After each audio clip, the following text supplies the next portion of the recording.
Recently मेरे दादाजी मुझसे बोले, बेटा हमारी जिंदगी का सबसे बेस्ट समय हमारा बचपन होता है। ये बोलकर वो अपने डायपर में हगने लगे। तो मैंने इस बात पे थोड़ा गौर किया और मुझे पता चला कि यस, बचपन सच में बहुत रैंडम होता है। बचपन में एक बार साइकिल की चेन चढ़ाते समय मेरा हाथ आ गया, तो मैं भाग के अपने अपाहिज दोस्त को भी ले आया कि उसके भी हाथ आ जाए। बचपन में मुझे मेरी दादी का चरित्र सही नहीं लगता था, क्योंकि वो मुझे डेली नया तारा दिखा के बोलती थी वो तुम्हारे दादाजी है। बचपन में मैं थोड़ा भोला भी था, ऐसे फालतू किसी को उंगली नहीं करता था, वरना फिर मैं 9 तक ही गिन पाता था। एक तो तब कोई भी आके गिनती पूछ लेता था, और उंगली करते समय गिनना कितना मुश्किल होता है पता है। बचपन में मैं और मेरा भाई हमेशा WWE देख के लड़ते थे, क्योंकि माँ बाप की जायदाद लड़ने लायक थी नहीं। एक तो मेरा छोटा भाई बचपन में बहुत शांत स्वभाव का था, बेचारा स्कूल में भी सीनियर से बुली होता था। हाँ, वो सीनियर मैं ही होता था। एक बार मुझसे बोलता, भैया डॉक्टर बनना मेरा सपना है। तो मैंने उसे नीट की बुक्स ला दी, तो अब वो उसका पूरा सपना बन गया। अब वो डॉक्टर गेम में भी बीमारी बनता है, और बवासीर पीछे होती है। चिंटू बुक्स नहीं पढ़ रहा है तू? एक बार बेचारा बिस्तर पे गिर के रोने लग गया, तो सब बोलने लग गए कुछ नहीं हुआ, चींटी मर गई, चींटी मर गई। मैं यहाँ सोच रहा हूँ फिर अभी तक हम चींटियों वाले बिस्तर पे क्यों सो रहे थे? हाँ, घर में सबकी पीठ पे ददोड़े हो रखे हैं। हाँ, ये नहीं गिरता तो हमें तो पता ही नहीं चलता बिस्तर पे चींटियां हैं। हम तो सोए जा रहे हैं चींटियों वाले बिस्तर पे। और स्कूल में जब भी ये छोटे भाई पैंट में हक देते हैं, तो बड़े भाई को क्यों बुलाया जाता है? पता है कितनी घनघोर बेइज्जती होती है पूरी क्लास के सामने, और बुलाते भी इतने सस्पेंस है, वो देख के बड़े भाई का हगना निकल जाता है। ऐसे 2 छोटे बच्चे स्लो मोशन में भाग के आ रहे हैं। हाँ, वो उनकी नॉर्मल स्पीड है। मैं देखता हूँ मेरे भाई को क्राइम सीन से 2 पियून पकड़ के ले जा रहे हैं। उसे ब्राउन रंगे हाथों पकड़ लिया गया। मेरे भाई ने मुझसे जाते जाते कहा, मुझे फंसाया जा रहा है। मुझे पता था इस लेंडे के पीछे की कहानी इतनी सिंपल नहीं हो सकती। कड़ी तहकीकात के बाद मुझे पता चला इस लेंडे के पीछे बड़े बड़े पॉलिटिशियंस, गैंग लीडर्स और माफिया इन्वॉल्व है। मेरा भाई सही कह रहा था, ये उसका लेंडा नहीं है। हैंड्स अप पीटी टीचर, तो वो लेंडा तुम्हारा था। तो तुम्हें पता चल ही गया, तुम मुझे कभी नहीं पकड़ सकते। रुको, भाग गया। जाने दो उसे बेटा, हमने पीटी टीचर के बड़े भाई को बुला लिया है वो लेंडा उठाने। लेंडा आपकी नजदीकी सिनेमा घरों में पड़ा होगा, तो देख के पैर रखना। ये चैनल पे जितने भी अजीब और गरीब चीजें तुम देखते हो, ये मैं और मेरे भाई की लाइफ में हमेशा होती रहती है, और इसलिए हमने ये चैनल नॉट योर टाइप बनाया था। मेरे भाई ने कहा तू बोल और मैं एनिमेशन करता हूँ, और लो बन गया नॉट योर टाइप। आपके अरे अभी भी लेंडा लगा हुआ है। बचपन में बोले जाता था कि तुम जितने दांत तकिए के नीचे रखोगे तुम्हें उतने ही रुपये मिलेंगे। तो मैंने दादी की 32 रख दी, तो मुझे 32 रुपए मिले। वो 32 7,000 की थी। जो पिटा हूं ना मैं घर पे, साली स्कैमर दांतों वाली परी, चांदी का दांत ले जाके 1 रुपया देती है। दांतों से याद है, बचपन में सब सूखा बॉर्नविटा खाते हैं क्योंकि दांत दूध के होते हैं। ठीक है, ये वाला जोक हटा दूंगा। बचपन में मुझे चुड़ैलों से बहुत डर लगता था। एक बार मुझे चुड़ैल के पैर के निशान दिखे, तो मैं उल्टा भागा, पर फिर मैं चुड़ैल के ही घर में आ गया। हाँ, मैं पट्टी में भूल गया था उसके पैर उल्टे होते हैं, तो फिर मैंने सोचा इसका पीछे से सर फोड़ देता हूँ। सर फोड़ने गया तो वो उसका मुंह निकला। फिर से भूल गया कि साली चुड़ैलों के बाल भी मुंह पे होते हैं। आदमी को पता चले तो चले कैसे। जब मैं छोटा था, नींद में बिस्तर भी बहुत गीला करता था। मेरी मम्मी हमेशा गुस्सा करती थी कि सोने से पहले सुसु किया कर। अब उन्हें कैसे बताऊं, फिर गीले बिस्तर में मुझे नींद नहीं आती। बचपन में मुझे गुस्सा भी बहुत आता था, तो मेरी मम्मी ने मुझे एक रेड स्टोन की अंगूठी पहना दी, और सरप्राइजिंगली उससे मेरा गुस्सा इतनी जल्दी उतरने लग गया, क्योंकि अब मैं जब अंगूठी पहन के लोगों को पीटता था तो गुस्सा इतनी जल्दी शांत होता था। वैसे ये अंगूठी मुझे एक बाबा जी के आश्रम से मिली थी। जब मैं वो आश्रम में गया था, वहाँ एक बहुत ही हॉट सी बंदी मुझे देख के बार बार स्माइल करे जा रही थी, तो मैंने भी मौके पे चौका मारा और जल्दी से अपना नंबर पेपर पे लिख के उसकी तरफ फेंक दिया। वो बंदी ने भी बड़े प्यार से मेरा नंबर उठाया और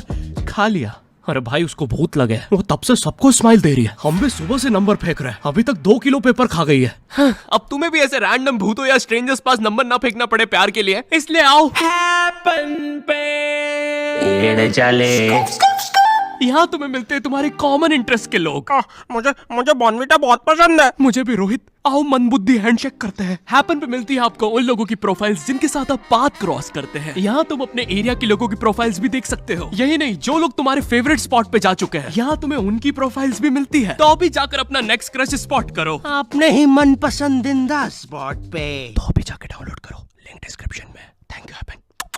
बचपन में मेरी मम्मी हमेशा बोलती रहती थी कि बाहर जाके खेलो। अब बाहर मेरे मोहल्ले के बच्चे भाई वो ऐसे अजीब अजीब से गेम्स खेलते थे। कहीं ड्रैगन फ्लाई में रस्सी बांध के उसको पेट बना लिया है, कहीं नंगे भाग रहे टायर के पीछे लकड़ी मारते मारते। मेरी मम्मी को उन पे दया आ रही है कि बेचारे गरीब बच्चे किसी भी चीज से खेल लेते हैं, फिर हमारी कार पलट जाती है। हाँ, वो टायर हमारी कार का था। और मुझे एक बात बताओ, चक्के से खेलने पे वो गरीब कैसे कंसिडर हो रहे हैं? क्या पता उनने कार खरीद के चक्का निकाला हो, क्या पता लैम्बोर्गिनी के चक्के से खेल रहे हो। नहीं, तुम्हें कैसे पता चल रहा है वो गरीब है या अमीर? और एक चक्के से इतनी सारी एक्टिविटी करेंगे ये लोग। कभी चक्के में रस्सी बांध के झूला बना दिया, कभी झूले से फिका के खुद को लूला बना दिया, कभी लूले पे झूला बांधकर हुला हू बना दिया। ये इतने हरामी बच्चे थे, इनके साथ कोई भी घर नहीं खेलता था, क्योंकि घर ये जुए में लगा के हार जाते हैं। ये वो बच्चे जिन्हें तुम रिमोट कंट्रोल कार भी दोगे तो उसकी मोटर निकाल के पंखा बनाएंगे। एक बार इन्होंने रिमोट कंट्रोल रिमोट बनाया था। तुम अगर इस रिमोट पे बटन दबाओगे तो इस रिमोट पे बटन दबेगी, बस ये लोग मकर संक्रांति के दिन पतंग भी लूटते थे दुकानों से। पतंग से याद है मैं बचपन में अपने दोस्त जनक के साथ बहुत पतंग उड़ाता था। जनक गुजराती था और गुजराती लोग तो बहुत बड़े पतंगबाज होते हैं। वो लोग गला काटने के बाद भी काहे पोचे चिल्लाते हैं। जनक मेरे घर पे इतना बड़ा गिर्रा लेके आता था पतंग उड़ाने। उस पर पता नहीं कितने 1000 किलोमीटर का मांझा लपटा होता था। हम दोनों का सपना था उस गिर्रे की पूरी ढील देना। एक बार तो गिर्रा खाली होने ही वाला था पर वो पतंग तो घूम के हमारे पीछे से आ गई। हमने हमारी ही पतंग काट दी। तो इस बार हमने सोचा पतंग पूरी परपेंडिकुलर उड़ाएंगे, स्ट्रेट। हमने 2 घंटे ढील दी। वो मांझे में वेव सिग्नल आने लग गए प्राचीन भाषा में। हमें लगा हमने एलियंस ढूंढ लिया, बट फिर धीरे से वो सिग्नल क्लियर हुआ। हमें पता चला हमने कोई नासा का 100 मिलियन का टेलीस्कोप काट दिया।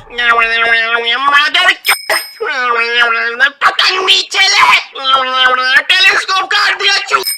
नासा का टेलीस्कोप जैसे ही नीचे गिरा बच्चों से पहले विसरो ने लूट लिया। बहुत वियर्ड था, इतने सारे बुड्ढे छत कूद के भाग रहे थे। एक तो जनक के मांझे में इतनी सारी गठाने होती थी, वो मांझा इतना भारी हो जाता था। हम चौथे माले से पतंग उड़ा रहे, वो दूसरे माले पे उड़ रही है। बचपन में बोला जाता है किसी भी स्ट्रेंजर से बात नहीं करते, तो फिर मैं इशारे करता था। तो फिर दादी मेरे चरित्र पे सवाल उठाती थी। दादी से याद है पुराने जमाने में एंटरटेनमेंट के लिए कुछ होता नहीं था, तो लोग 7-7, 8-8 बच्चे पैदा कर लेते थे ताकि उन्हें जायदाद पे लड़ता देख मजे ले सके। मेरे पापा के 5 भाई और 4 बहनें हैं, टोटल 9 बच्चे। मेरी दादी ने जिंदगी के 9 साल बस बच्चे दिए। दादी ने 9 साल तक पेट में इतनी लातें खाई है, उनके अंदर से एब्स आ गए थे। मेरी दादी लिटरली अंदर से टूट चुकी थी। उनका इतनी बार ऑपरेशन हो रखा है, उनको डॉक्टर ने टाकों की जगह चेन लगा दी थी। भाई आज के जमाने में तो इतने बच्चे कोई पैदा नहीं करता, उल्टा अबॉर्शन करवा लेते हैं। और यस मैं अबॉर्शन बोलूंगा क्योंकि मुझे जेल नहीं जाना। एक तो इंडिया में भी अबॉर्शन करवाना लीगल है, लेकिन बच्चे का जेंडर जानना इलीगल है। मतलब तुम मार तो सकते हो, लेकिन किसे मार रहे हो ये पता नहीं कर सकते। तो देखो अब रिस्क कितना बढ़ गया है। क्या पता अंदर शेर बैठा हो या कोई बड़ा गैंगस्टर, क्योंकि तुम्हें तो पता नहीं है तुम किसकी सुपारी दे रहे हो। क्या पता वो अंदर बंदे लेके बैठा हो। बचपन में सबके मम्मी पापा डराते हैं मस्ती मत करो वरना बोर्डिंग स्कूल भेज देंगे। और मुझे बोर्डिंग स्कूल से इसलिए डर नहीं लगता था कि मैं वहां जाके अपनी फैमिली से दूर हो जाऊंगा। मुझे बोर्डिंग स्कूल से इसलिए डर लगता था क्योंकि वहां पे वो बड़े दांतों वाला ईशान अवस्थी होता है। मैंने पहली बार जब तारे जमीन का ट्रेलर देखा था तो उसमें वो पागल बच्चे ने आतंक मचा रखा था। फिर मैंने मूवी का नाम पढ़ा तारे जमीन पे। मुझे लगा बिछाए होंगे इस पागल को पकड़ने के लिए, शॉक वॉक देना होगा तारों से। इसके तो दांत भी इतने बड़े हैं, सारी तारे काट देता होगा। मुझे ट्रेलर देख के लगा कोई एक्शन मूवी है, आमिर खान जोकर बना हुआ है। मुझे लगा यही तारों का जाल बना के पकड़ेगा पागल को। हाँ ट्रेलर देख के तुम्हें क्या ही समझ में आएगा। एक शॉट में आमिर खान बोल रहा है आपके बच्चे को डिसलेक्सिया है, फिर अगले ही शॉट में जोकर बन के बड़ा मछलियां उड़ती क्यों नहीं। फिर मुझे लगा ये शायद अपने माँ बाप को बोल रहा था। और दया तो मुझे उस लंगड़े बच्चे पे आती है जिसके बगल में ईशान अवस्थी को बिठा दिया था। वो बेचारा उठ के भाग भी नहीं सकता। और मैंने तो सुना था बोर्डिंग स्कूल में बस नॉटी बच्चे जाते हैं, तो फिर इस बेचारे गाय से बच्चे को क्यों यहाँ भेज के रखा है। कहीं ऐसा तो नहीं इसके पहले पैर थे और ये बहुत मस्ती करता था तो माँ बाप ने पैर तोड़ के इधर भेज दिया। बस भाई मेरा हो गया है आज का। अगर तुम्हें वीडियो पसंद आई तो यार लाइक मारो। एम करते हैं 7 लाख लाइक्स के लिए। पिछले वीडियो में नहीं आए थे इसलिए अब मैं औकात में आ गया हूँ, इसलिए अभी लाइक मारो। चैनल पे नए हो तो सब्सक्राइब करो। मुझे मुंह दिखाई के लिए 10 मिलियन सब्सक्राइबर्स चाहिए। और हैपन को भी डाउनलोड करना मत भूलना, लिंक डिस्क्रिप्शन में। अब मैं भी जा रहा हूँ, बाय।